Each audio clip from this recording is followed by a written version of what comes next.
Welcome to the West Coast premiere of Baristas versus Billionaires. Yay! Union strong! Please don't, you can go get something to drink or whatever, but after the film, the Q&A is starting right after the credits roll, so you don't want to miss it, because I've got a great panel. I'm Kat Kramer, by the way. Kat Kramer's Films That Change the World, Heroes for Change, and I'm happy to be here tonight. And I have the filmmaker, Mark Morey, who's also going to be on the panel. And Mark wants to say a few words before we start. Yeah, please stay for the Q&A. It'll be myself, Monica Madlich, who's one of the producers on the film, and we have two local baristas who will tell us what's going on as part of the Q&A. So please stay for that. Again, give yourselves a round of applause for being here tonight and seeing this amazing, impactful film. No contract, no coffee. We need to all be saying this. Yeah, no contract, no coffee. Okay, so we have an amazing Q&A. Please all stay, and I'm going to open it up to questions too, so you'll be able to ask questions of the panelists. I want to bring up first the festival director, Annabelle Monroe. Give her a round of applause. The amazing filmmaker, Mark Morey. And our barista, Naomi Martinez. And Veronica Gonzalez as well. Really and producer and publicist on the film, Monica Matulich. Okay, so I'm just going to start, and she'll have to join. Yeah. So I think I'll sit here, and then the filmmakers will be on this side. Is that enough, or should I move down one? Oh, that's good. Please leave And that the stuff there. baristas can be here. Wonderful. Okay, so first I want to talk to Naomi, because this is about the baristas. And Naomi is a former 5-year barista at Starbucks. Wow, 5 years. And became a leader in organizing her store to join Starbucks Workers United in 2022. Give a round of applause for her. As a worker at Starbucks, Naomi supported many stores organizing to join SBWU across the Southwest. She now is organizing Starbucks stores in Southern California. Yay! We're safe to go there. Most recently supporting a store to victory this past week in Santee, California. Yay, that's so great. And Mark has so many credits, we'll be here all night. And here's Monica Matulich.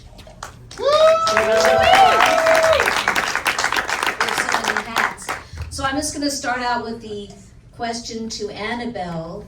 Talk about, when you first saw the film and how it fits in with ethos. By the way, you're so aligned in everything with what I'm trying to do, or I don't even like to use the word trying, what I'm doing to raise awareness of social issues. And Ethos is, the leading festival doing that. So talk about, how this film found you, and when you first saw it, what did you think, and the impact? Thank you so much for your kind words. Ethos is an interesting being because, I just have the privilege of being a little bit of a steward because it's actually the people that have that fire in their belly to make the world better, whatever their cause is, and they all happen to use the sacred art of storytelling as their tool, or many of them.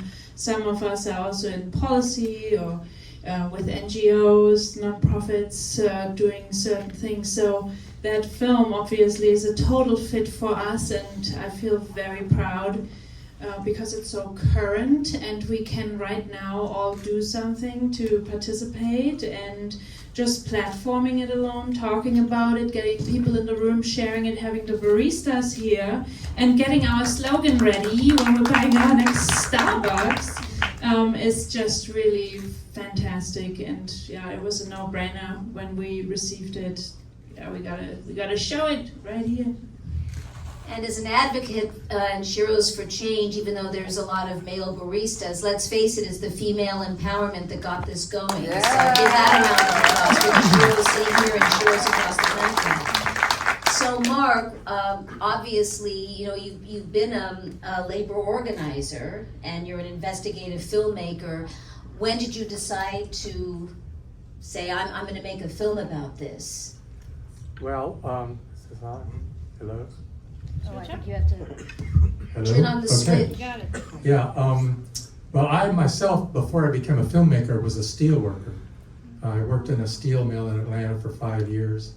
And so that gave me the background and experience that I thought I could make this film, because the baristas, I could relate to them and they could relate to me. We could talk the same language. They could trust me because I understood what they were going through. So it was about, in around 2021, I saw that the Amazon warehouse, 5,000 workers on Staten Island, New York, was organizing. And I went down and talked to the leader there, Chris Smalls, and they already had a film going about them. So then I saw that Starbucks were organizing, and this was going on all over the country. So that was by about 2022, we decided to go ahead and make the film about Starbucks. And when I saw the footage of Howard Schultz on the Starbucks website, that whole meeting is on their website. When I saw I could download that, then I said, okay, now I've got a film. Yeah, well, what about all the archival footage, and what was the challenge in all that? And also the editing process is so incredible. So talk about working with the editors, what you decided to, if you had to leave something out. Filmmakers here will want to know, because the editing is such an important part of the process. Well, yeah, and I want to thank you, Annabelle, for hosting the film and programming it here. Well, you know, one interesting thing that's true now that wasn't true years ago in other films that I made is the internet. We got all of those news stories and some of those protests off the internet. Wow. We didn't have to go send crews all over the place. And that's one reason why we were able to make the film less expensively. It was a long editing process. I mean, we were editing and shooting for a couple of years. And, you know, we'd edit and shoot and see we need certain things. And it was, you know, different editors at different stages. But Leanne Sides, a friend of mine I know from making true crime documentaries for television, she really came in and sort of put the whole thing together in the way that you see here, which was great. So, well, we were so lucky to get the great Susan Sarandon to narrate. And I have to say, I did have something to do with helping. She was the perfect person to do it too, but I'm very happy that she came on board, and it just really, you know, adds so much heart and humanity to the story as well. but yeah, not only Susan Sarandon, Alec Baldwin, who's a friend of mine I've known for years. We've produced some shows together.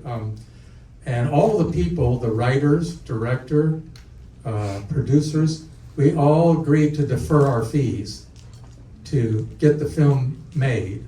So I like to say we made $1 million film for about $250,000, because all of these people, many with 30, 40 years experience in the film business, thought it was important to do and contributed to helping make it happen. That's fabulous. Definitely sets the standard for nonfiction greatness and social justice filmmaking. Now, Monica, how did you come on board? You've done a lot of films yourself and been involved with social justice issues. So I'd love to know your journey with the film. Correct. Well, it's kind of funny because, again, the internet has been great for us because I met Mark on the internet. Actually, today is the first time we met in person, even after all these years. Really? Many Yeah. Zoom calls, but first time in person. Yeah. So I had been thinking about doing something about the COVID problem, because a lot of the meat packing companies, a lot of the people were just dying like flies from COVID. And, you know, so the social justice side of me says, oh my God, we have to do something. And then that became problematic, but I reached out to Mark and said, would you want to do it? I think in the beginning, and he said, yeah. And then we kept changing the subject matter because that one didn't seem to be the best until like you said, we moved on to the Amazon idea. Then they had filmmakers involved, and then we settled on the Starbucks idea. So I think it's very definitely a very strong issue, because the whole issue of corporate America overrunning the workers, I mean, we're in a very delicate time in history now, and we do need unions to come back. Yeah. Well, this movement really, especially the young baristas and Gen Z pushing the labor movement forward, I mean, it's just incredible at this moment in history, and there's so many things that I think other people can relate to about the psychological warfare, which you see so much. Anyway, I want to talk to Naomi here and Veronica. So talk about your journey as a barista and what this film means to both of you in the fight, in the struggle that continues. Absolutely.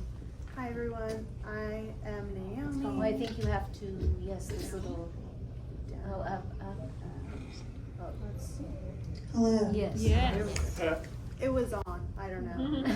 It might be this, but Do you want to, yeah, let's do do you want that. mine and I That's can? perfect. Thank you. Hi everyone. Yeah, so my journey through Starbucks over the last decade is really just my journey in food service. I started working at the age of 16, and I've been in and out of Starbucks as a job for that entire time. And I think that throughout my teens and my lower 20s, I really was looking for stability in a lot of places, and I think that's what took me back to working at Starbucks for a lot of different reasons. But my sort of final round working at Starbucks, I went for the college program. I was 24, 25, and still, financially independent, but struggling. And I thought that that was the path for me. If I could just get my degree, this would be the thing that would turn things around for me.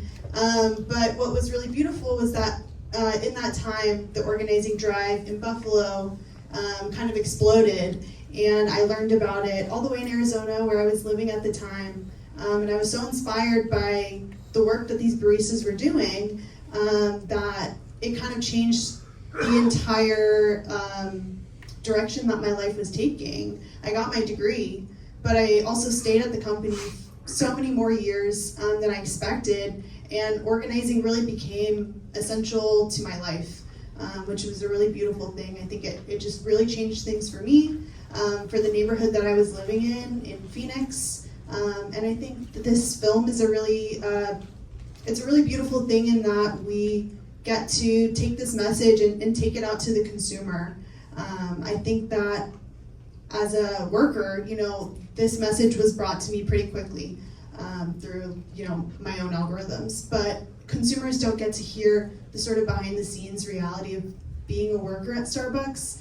Maybe they get to see, very glamorized versions of what's happening at Starbucks and how amazing of a company it is. But I really appreciate getting to hear from the workers themselves. It's a really, really beautiful thing to watch.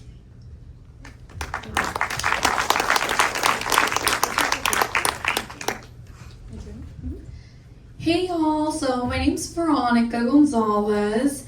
I unionized my store here in Los Angeles, and so we're one of the first stores to unionize here in LA back in 2022 as well. I, as a worker, also have the experience where it was mainly just food service. I saw my own dad work 2 jobs to be able to maintain food on the table, a roof over our heads, and keep us clothed. And I was committed to the same struggle where I continued to just work 2 jobs. I didn't pursue schooling, so that was one of the benefits that lured me into Starbucks. And 5 years into working there, that's when I was connected with the organizing drive. One of my second jobs, I wasn't unionized, but the stand workers over in Dodger Stadium that are represented by Unite Here had such a great union contract where I, as a supervisor, was getting paid less than a stand worker that was just ringing people up on a register. And so I saw how great a union contract could be and thought, well, let's bring that back to Starbucks. And at the time, I thought Starbucks is such a great job, they wouldn't fight their workers. When it comes to organizing for a better workplace, they would support us. And here we are 4 years later in our contract fight. And so just how that film proved Starbucks is just not the workplace that they claim to be. And so workers all across the United States continue to organize to uphold them to their standard of being the best job in retail. And so realistically, my whole journey with this company has just been one where it's become just surviving to working towards thriving, because at least a big motivator for myself and my community is, if the world looks like this now, what world are we working towards when we don't organize?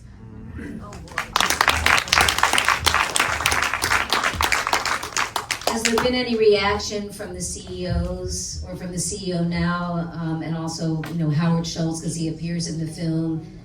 Has there been any legal problems or challenges or just any kind of negative feedback? I think they're trying to pretend it doesn't exist. They're hoping they can just ignore it and it'll go away.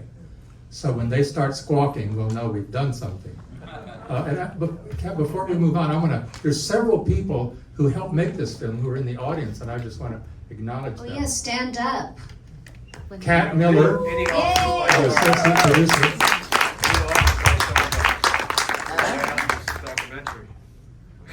What's that? What'd you say?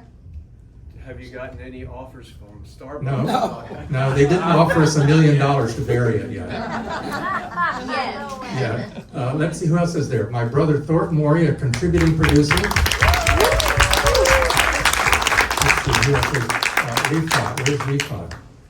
Rifat Chowdhury, he's one of our cameramen from Buffalo. Who else? Anybody else? Don't be there's shy. Carol Dean, who I've of known for course. 35 years, who backed the film from the beginning. They were a nonprofit sponsor from the Heart Productions. Thank you, Brian. Is there anybody else I missed? Well, that brings up the question when you just mentioned From the Heart, and this film is that, and Carol, you're so special. How did you fund the film? I'm sure a lot of the filmmakers here would love to know what the process was. Well, Netflix is avoiding political documentaries at this point, from what I understand. So there was no commercial network that wanted to make this film because, they've got advertisers, Starbucks being a big one. So we funded it through grassroots fundraising on Kickstarter and our website. And in fact, Mary Bells was one of our very early contributors.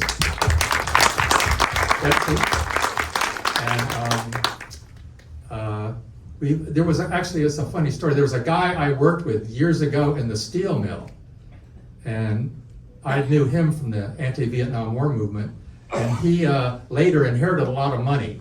So I went to him, and he was a big backer of this film, and we got some foundation money, and of course people donated their services.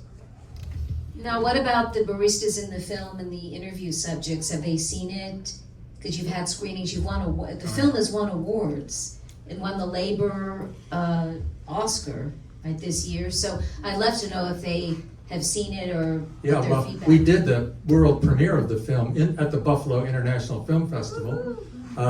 We filled up a 500-seat theater and got an extended standing ovation at the end of the film. Is it your first time seeing it tonight? Great. Do we have any questions from the audience? Oh, okay, right there, the lady. Hi. Yes, I'd like to know, hopefully, that the workers at Starbucks are earning a lot more per hour, or substantially more than was portrayed in the film. So can you address that? Do you know if their wages have improved? Did you all hear the question? No. Have the wages improved Yes. since the film was finished? Yes.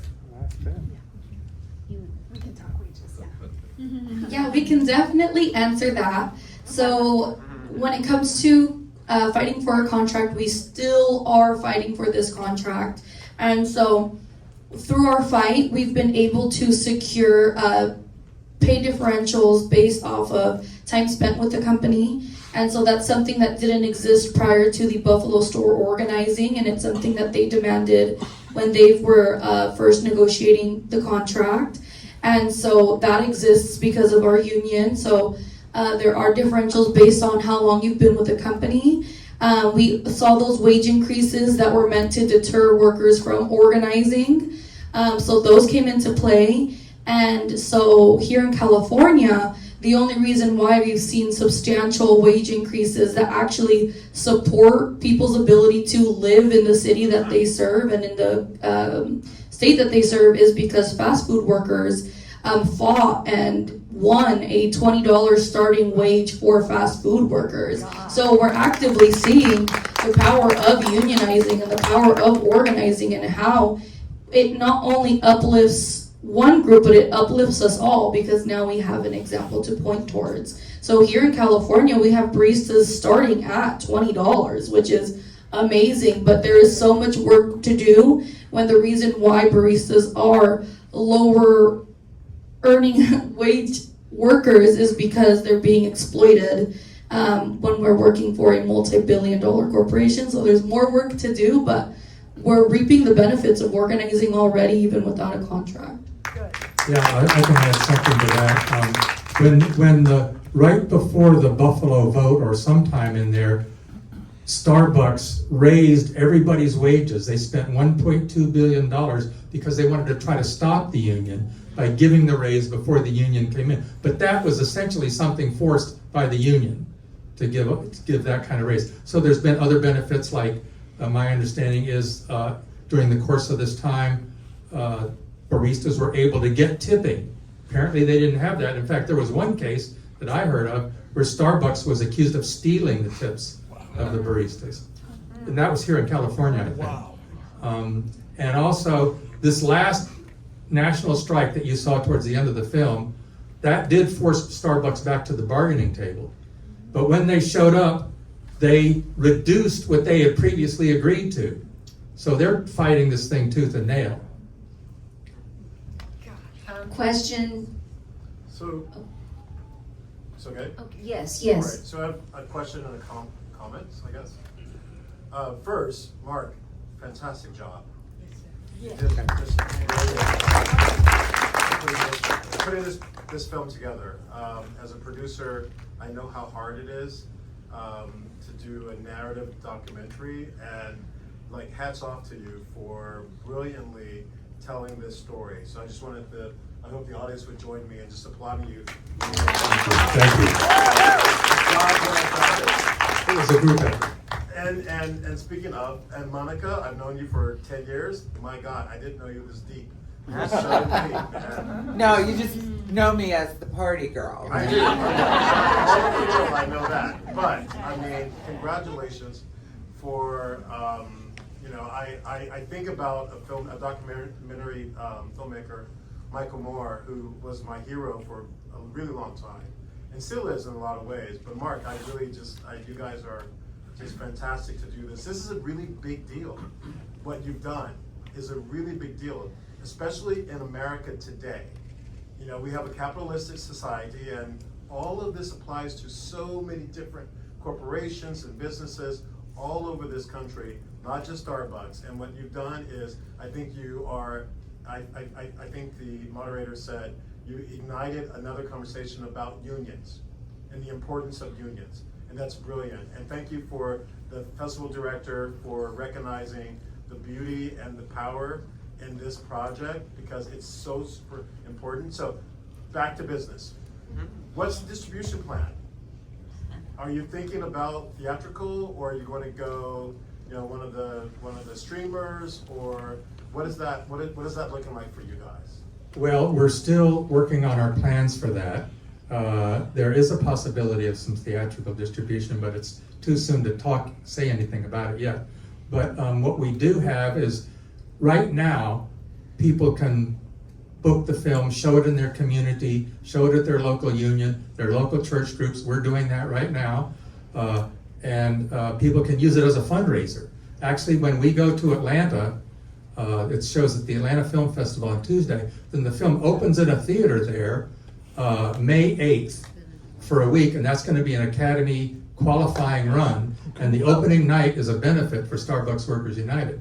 So the film is out there, is available to be distributed grassroots, and can even be used by organizations to raise money. Yes, and this definitely has the everything to go to the Academy Awards. I mean, I say that in all honesty. I see this going all the way there and making huge impact worldwide, not just nationwide. From your lips to the Academy's ears. Push for that. Yeah. What are things that we can do in the audience to help with the film? I was just gonna say, can you talk about the call to action and the educational, the impact campaign, and what everyone here can do to support? Well, if they can go to our website, baristasversusbillionaires.com, they can sign up for a newsletter. We publish regularly a newsletter every week or two on what's the latest with the film, what we're showing, and what's the latest that the Baristas Union is up to. For instance, we just published an issue. Starbucks Workers United had a big action just this past Tuesday, April 21st, and we helped get the word out about that. So people can go to our website and they can get in touch with me or anybody from the film. And They also had the Delete the App Right. campaign a couple of weeks ago. Wow. So we let everybody know about that. yeah, so Real Annabelle. quick. I wanted to say what stood out to me is also a really big cultural component beyond Starbucks, the Generation Z and the millennials. Yeah. I have to tell you, I had a complete awakening watching this film when it comes to your generation, because there's all this prejudice, where the elderly, like myself, think you poor kids, what's going to happen with those? I am so impressed with how much you know. And I wanted to point that out, that beyond the unions, that is a testimony to what rock stars you are and what that looks like, how youth evolves, and there's never like a useless generation. You are so powerful, and thank you for doing that. Yes. that was what really inspired me, was these young people, and that's what I was trying to portray. Right here, question? I've been a friend of Monica's for about 30 years. I have a little granddaughter who's 16. She knows her. Her name's Adriana. And she's a real go-getter. And she's this little baby. She says, I want to get a job, Nana. So this is just the last couple of weeks. So she went ahead and I said, what about Starbucks? So she got back to me and she said, no. I hear that they don't treat their people very good.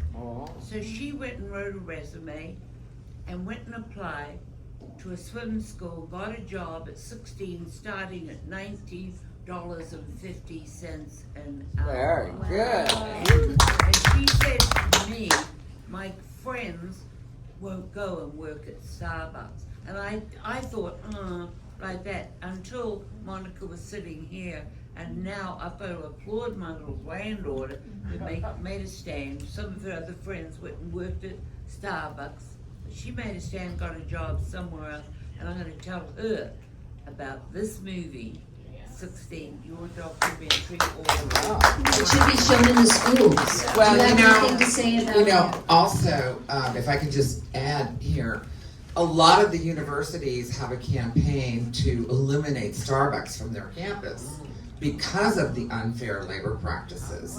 So then that's ongoing. Like, I know UCLA did it, Cornell University. I mean, there's like probably 15. Yeah, at Cornell, they ran Starbucks off the campus. And there was just recently an article in the paper that said, UCLA did it, so why can't we do it in San Diego too, at our university? Before I have a few more questions, did you want to make a comment about what she just said about her granddaughters? Thank you for that. Shout out Adriana, because that's a really beautiful thing. A really important economic factor for Starbucks is keeping up with the next generation. We're seeing it a lot in their advertising lately. They're at Coachella, they're handing out 6-figure sponsorships, they're recruiting like very young influencers now to try to make Starbucks cool again. Right. And so that's like a really fantastic story to hear that, you know, the reputation that they had maybe when I was a teenager is simply not the same anymore, and they can't reclaim the reputation that they once had. And something else that just kind of came to mind from your story is that on the picket lines, we have a lot of teachers come and visit the picket lines and support them, which is just an amazing show of solidarity. Teachers run on Starbucks, but not during strikes. I'll just add this one other thing. Mhm. I was with her and her boyfriend this morning, and I said to them before they went on their merry way, do you want to go through Starbucks? And she said, no, I don't support them. That's amazing. Yeah. Yeah. Holding the line is so important. 16 years old. So. Nice. At such a young age, yeah. And something that the teachers have told us on the picket line is that they have started to run mock union elections in their classrooms, and they're teaching them through the lens of the Starbucks organizing, which is one of my like favorite things that I've ever heard from, you know, fellow union allies, which is wonderful. Yes. You spoke of the demographics and the Gen Z and the young age.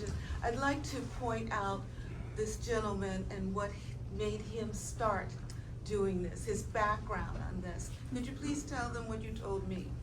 Well, I don't remember exactly what I told you, but I became politically active during the anti-Vietnam War movement, and then I went and worked in factories. I worked in a cotton mill and a steel mill, organizing workers.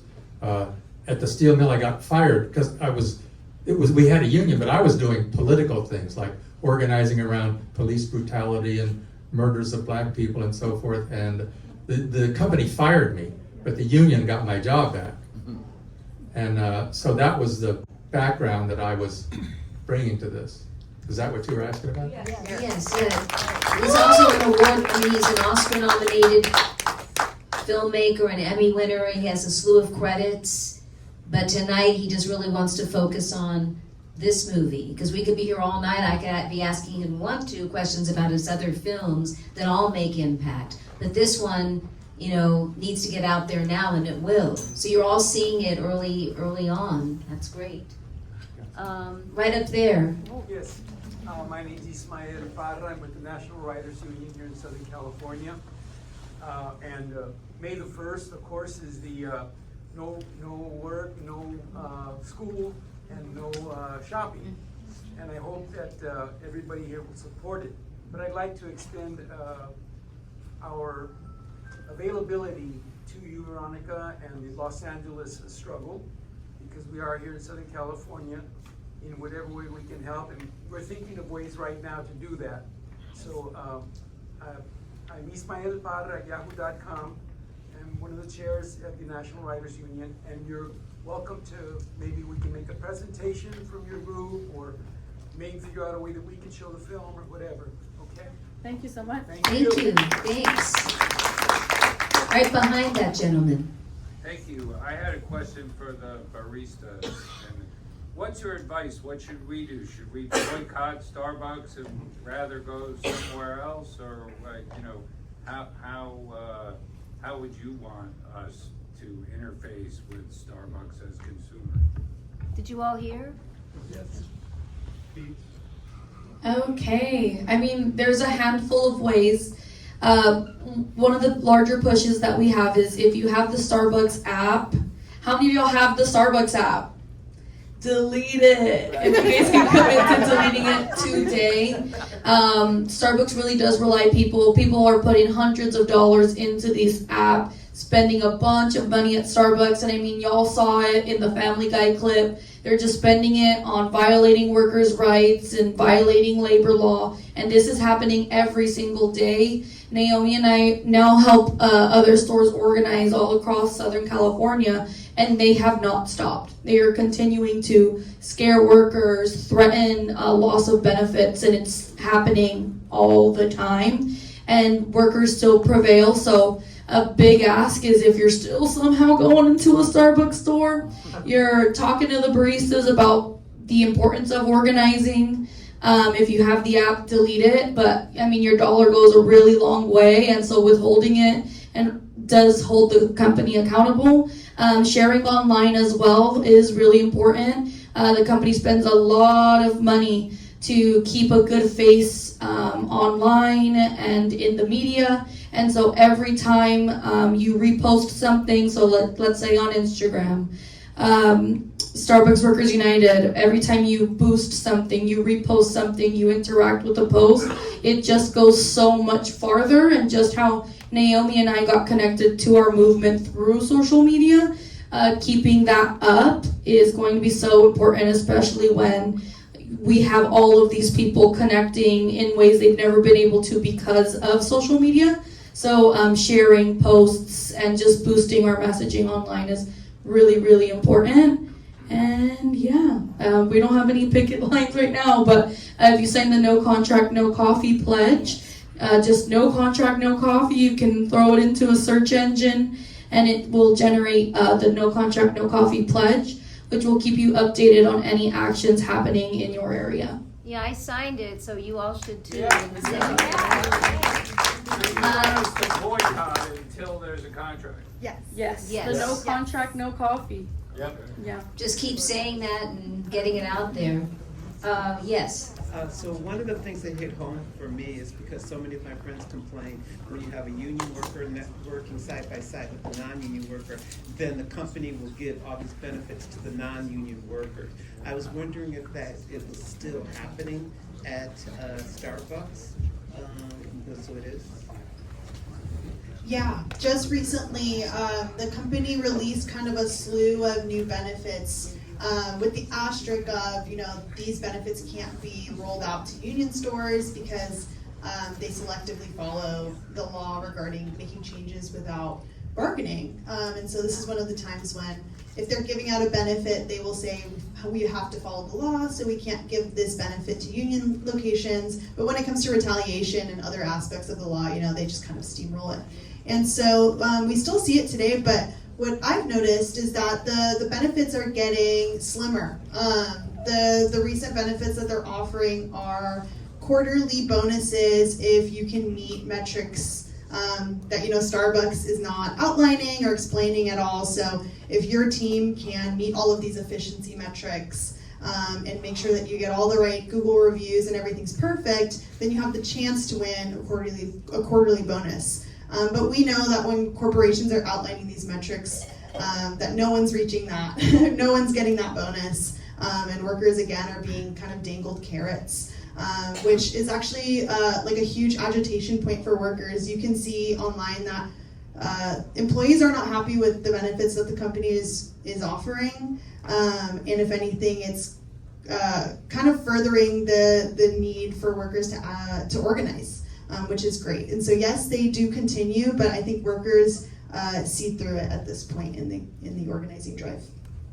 Question there? You had a question? No. Well, right in the back up there, yes. Just a comment. Great film. Monica, thank you for inviting me. I love the soundtrack. The music was fantastic. So, congratulations. Yeah, I was going to ask how that came about. I know Wendy Blackstone, great composer, and also the Billy Bragg moment. How did you find out that was happening, and how did you get the footage? Well, we got the footage off the internet. And, we were focused on Buffalo, so it just came up that happened. We didn't have anybody there to film it, but so many people were there with their iPhones that we were able to put that together. The very first Starbucks store opened in Seattle, Washington in 1971. I actually grew up in Washington State, so I was, reading about this, and I wanted to ask you, or maybe you would know, they recently had a victory, wasn't it? Something that was just announced with the union, just announced last week. So can you share that? Yeah, if you've been to Seattle, I'm sure you visited the Pike location at Pike Market in Seattle, and they are in the middle of an extremely intense organizing drive. They filed to unionize about a month ago, which is amazing news. But they are experiencing the top tier union busting campaign. They have labor relations, Starbucks corporate workers who have like infiltrated the store for all day just to watch, just to sit and watch the workers, make sure that they're not talking to organizers. They are doing everything they can to stop the workers from organizing at that location because it is sort of the cultural heart of this company.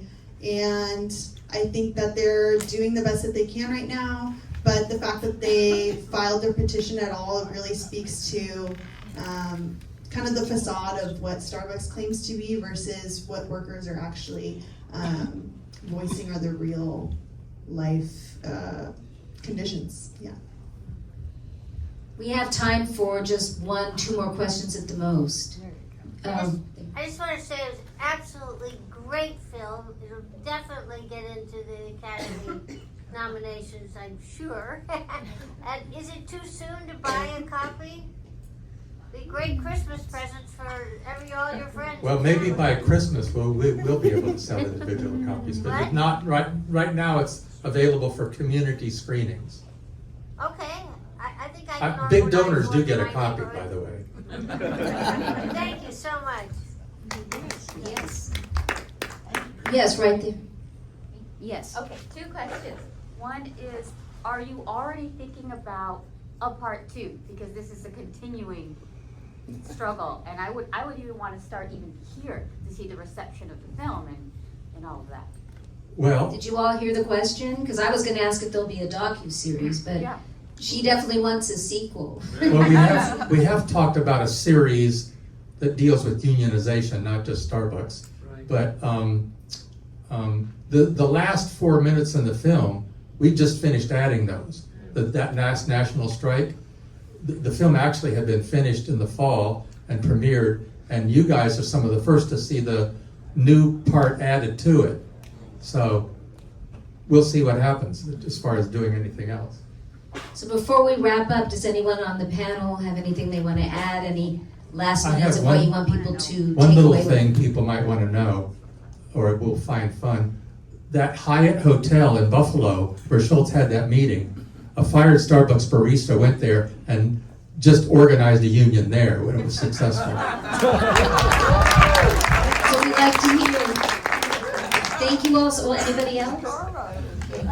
We can continue the conversation in the Yes, lobby, yes. and a few of If us you may want to go talk to to a the bar baristas, too. come to the lobby. Thank you all so much for being here.